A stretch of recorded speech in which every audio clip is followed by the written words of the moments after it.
Bonjour, bienvenue à toi aujourd'hui en ce début de semaine où on a une scène que j'aime beaucoup à célébrer. Tu la connais? Sainte Marie-Madeleine. J'espère que tu l'aimes autant que moi et que tu vas t'émerveiller encore une fois de l'action de Dieu dans sa vie. Ce qu'elle était a passé par la miséricorde de Dieu. Et elle est aujourd'hui une sainte. Elle est un chef-d'œuvre de miséricorde. Elle est l'apôtre des apôtres. C'est pas peu dire. Sainte Marie-Madeleine.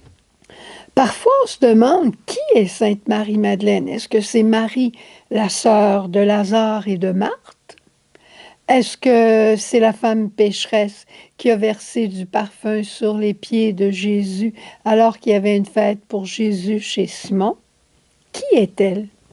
André Feuillet, qui est un grand théologien du siècle dernier, un expert dans la Bible, va dire que c'est la même personne. C'est extraordinaire. Elle va verser du parfum sur les pieds de Jésus chez Simon alors qu'elle est reconnue comme une pécheresse. Elle entre dans la salle et ça fait comme un frisson froid à tout le monde. On est surprise qu'elle soit là, on est surpris que Jésus l'accueille et Jésus dit dans Saint Matthieu, c'est tellement beau, pourquoi tracassez-vous cette femme? C'est vraiment une bonne œuvre qu'elle a accomplie sur moi. Laissez-la faire. Les pauvres, puis bon, on continue, on sait l'histoire, les pauvres, vous les aurez toujours, mais moi, vous ne m'aurez pas toujours. Et c'est pour mon ensevelissement qu'elle vient de faire ces choses-là. Et elle va répéter ce geste-là dans l'onction à Béthanie, juste après le dimanche des rameaux, au moment où Jésus s'en va vers sa passion. On peut comprendre alors l'amour fou de Marie-Madeleine pour Jésus. Et on va comprendre pourquoi elle va aller au jardin tôt le matin, le dimanche matin, et qu'elle va vivre cette rencontre extraordinaire qu'on a dans l'Évangile de ce jour. Marie-Madeleine, elle était dans le péché d'adultère. Elle a été rejetée, elle a été trompée, elle a trompé, elle s'est trompée, elle a été possédée par 7 démons, nous dit la parole. Mais Jésus a passé dans sa vie, il l'a libérée, il a fait d'elle une femme digne, il lui a rendu sa grandeur et sa beauté au point qu'elle a suivi Jésus et les apôtres dans la vie publique que celui-ci a menée. C'est extraordinaire. Comment elle est passée de la mort que lui donnait le péché à la vie nouvelle à côté de Jésus. Tu peux t'imaginer comment elle l'aimait à la folie? Et c'est pour ça qu'elle va rentrer chez Simon, puis qu'elle va verser ce parfum-là. C'est pour ça qu'elle va faire encore la même chose. C'est son frère Lazare. Elle aime Jésus et l'amour cherche toujours celui qui nous rend heureux, celui qui nous rend heureuse, qui nous a aimés le premier. Jésus a aimé Marie-Madeleine comme le Sauveur, comme le Christ miséricordieux. Elle est un chef-d'œuvre de sa miséricorde. La gloire de Marie-Madeleine, c'est la sainteté que Dieu lui a conférée, non pas par ses prouesses, mais par le don de la miséricorde, le pur don. On ne raconte pas des grandes choses qu'elle a faites, Marie-Madeleine, mais elle a été le réceptacle de la miséricorde de Dieu. Elle a été là, au pied de la croix, au risque de sa propre vie, parce que tous les autres apôtres ont foutu le camp, ils sont partis parce qu'ils avaient peur. Mais Marie-Madeleine est demeurée avec Marie, avec Jean. Elle aimait Jésus à la folie. Et Jésus l'a aimé en lui donnant sa miséricorde, en lui donnant de vivre une vie nouvelle. Alors le matin de Pâques, elle est là, au tombeau de bonheur, pour aller accomplir le rite qu'ils n'ont pas pu faire sur le corps de Jésus le vendredi parce qu'on entrait en sabbat. Elle est là, et là, elle cherche. Le corps de Jésus est plus là. Où est-il? Elle rencontre un homme. Elle a la vue complètement, je dirais, son chagrin lui empêche de voir. Elle rencontre Jésus qui est autre aussi.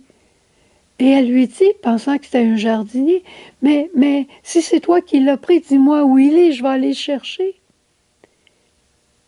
Et Jésus lui dit, Marie, Marie. Dieu se révèle à sa créature en l'appelant par son nom. Et Marie va répondre à Jésus, Rabouni. C'est pas un petit nom doux comme Rabbi, puis Rabouni, c'est un petit nom doux. Non, c'est mon maître et mon Dieu. On est dans un moment d'éternité. Dieu donne vie en reconnaissant l'être humain. Et à ce moment-là, la créature reconnaît la grandeur de Dieu. Et Jésus va...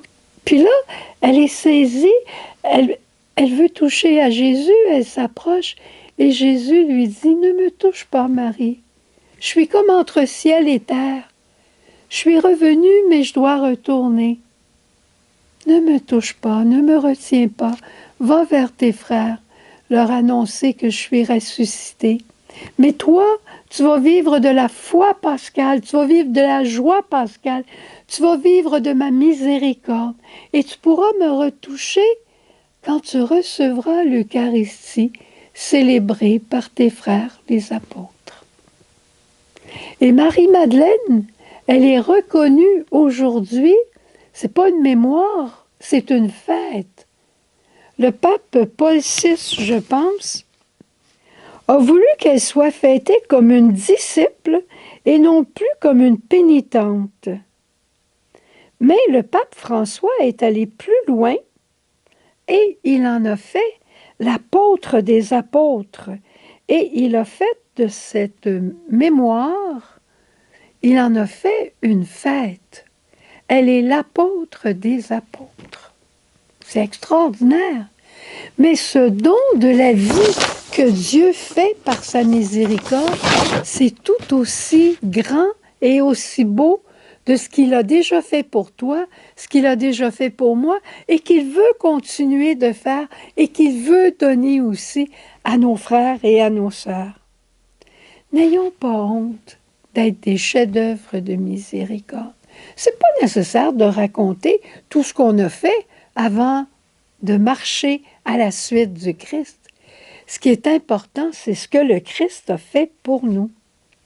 L'humilité et la vérité nous libèrent de la honte et fait qu'on n'a pas peur de dire que nous sommes des chefs-d'œuvre de miséricorde. Exalter la miséricorde de Dieu, être comme un trophée de la gloire de la miséricorde. Moi, je te le dis, je suis un chef-d'œuvre de miséricorde et j'ai hâte d'arriver au ciel pour recevoir la couronne de gloire de ceux qui ont suivi le Christ miséricordieux. Sans la miséricorde, je ne suis rien. Mais avec la miséricorde, comme toi, on va arriver au bout et on va arriver dans la gloire de la sainteté de Dieu. Au revoir, bonne journée et Sainte Marie-Madeleine, prie pour nous. Viens à moi, à mes pieds, je parlerai à ton cœur. Je suis ton Seigneur.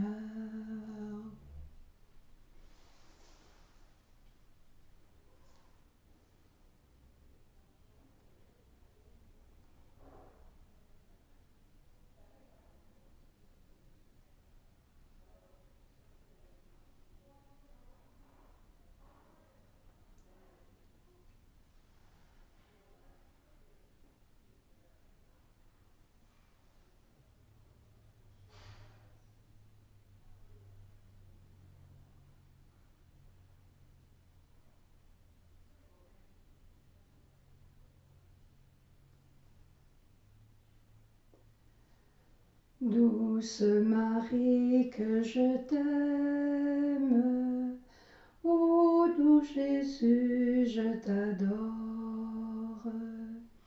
Douce Marie, que je t'aime, ô doux Jésus, je t'adore.